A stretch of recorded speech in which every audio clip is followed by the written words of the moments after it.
I enlisted on 17th of February, 1948.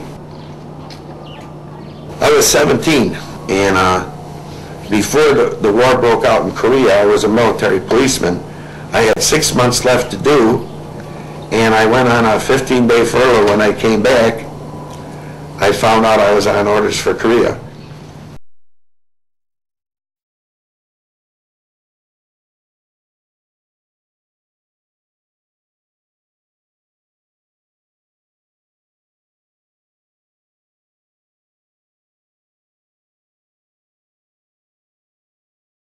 Yeah, we all thought it was done with. You couldn't fight a North Korean if you put an ad in the paper. The only thing we were running into was Chinese. And the Chinese, well, they overwhelmed us. They were on the hill before we even knew they were there. And we did our best to fight them off. And when morning came, the situation looked pretty grim.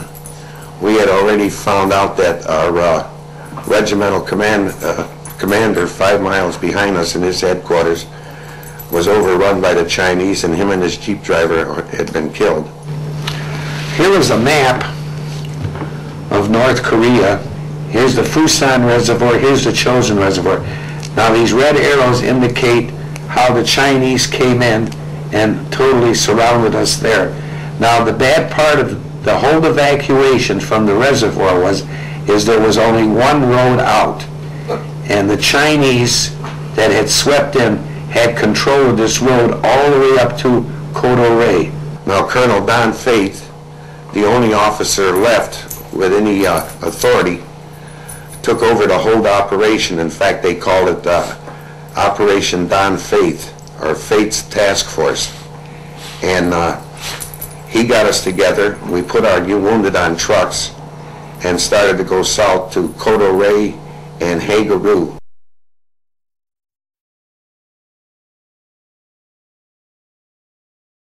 We had two problems. We had the problem with the Chinese, and we had problems with the weather. The temperatures were cold. I think the weather was just as bad as battling the Chinese. And when it would get so cold, you couldn't sleep. If you fell asleep, you could freeze to death. In fact, one time, coming out of the Chosin, I laid down on the road, and I woke up, I had 6 inches of snow on my face. I thought I was in heaven.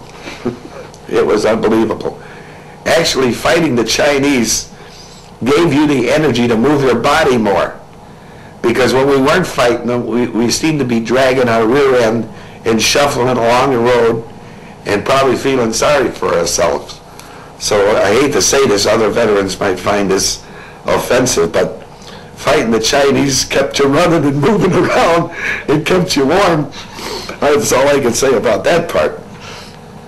We were told to remove the wounded because the Chinese weren't really firing at us. They were firing at the trucks, trying to hit the gas tanks to ignite the trucks. And what I did is I crawled through the cab of the truck as I seen the driver get out, and my head come up into this turret. And in front of me was this .30 caliber machine gun. I looked down in the box. It looked like a reasonable amount of ammunition I could use up, and I trained it on these Chinese laundrymen and took quite a few of them out. But the real hero at the Chosin Reservoir was this Colonel Don Carlos Faith. And 2 miles before we get out of the reservoir, he got killed. And if it wasn't for him, none of us would have got out.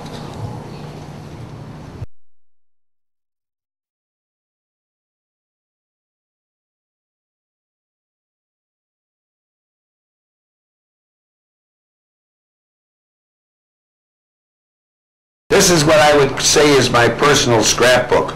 I started this in 1998 after I joined the 31st Infantry Association. This is our platoon right after the reservoir. I believe there's only 27 of us here. This is me. This is PFC Stapleton. This is Corporal Adams. And this is Corporal Blanken. He was my BAR man. We all stuck together up until June 9th of '51. And on that day, my squad was killed and wounded in action. A lot of times when I'm home alone, and if it's raining outside and I can't do anything, I'll get my tape recorder, and in fact, I got one tape here where I take the sound battle background in the movie Patton, and while making the story on tape of what happened, I would introduce the combat background into the story, you know. We found dead and wounded Chinese all over the place. It was very sad. Most of their wounds were head wounds. I just wondered what it would sound like while I was describing a story to have background of artillery fire and machine gun fire, and I joined both old movies together with the background, and it came out real good.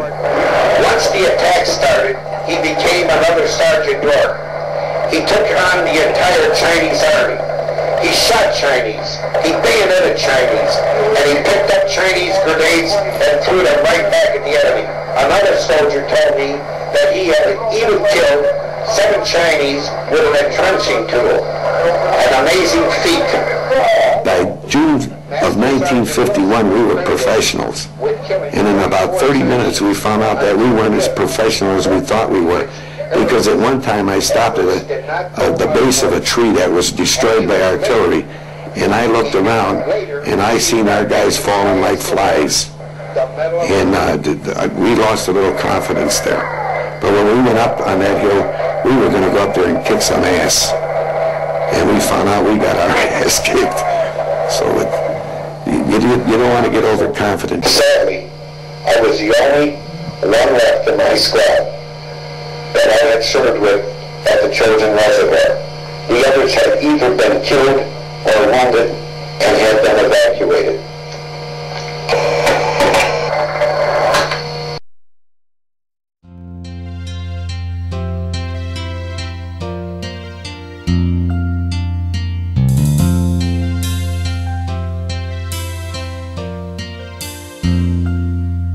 If tomorrow all the things were gone I worked for all my life, and I had to start again with just my children and my wife, I thank my lucky stars to be living here today, 'cause the flag still stands for freedom and they can't take that away. And I'm proud to be an American, where at least I know I'm free. And I won't forget the men who died, who gave that right to me. And I gladly stand up next to you and defend her still today, 'cause there ain't no doubt I love this land. God bless the USA.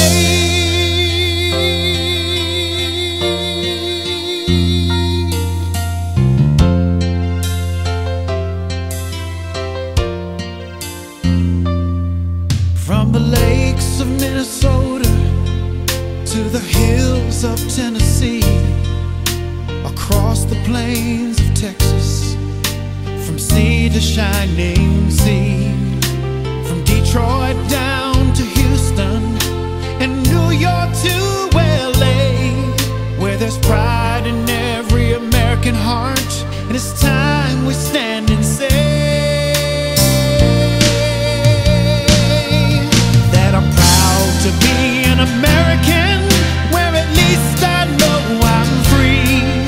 And I won't forget the men who died, who gave that right to me. And I gladly stand up next to you and defend her still today, 'cause there ain't no doubt I love this land. God bless the USA.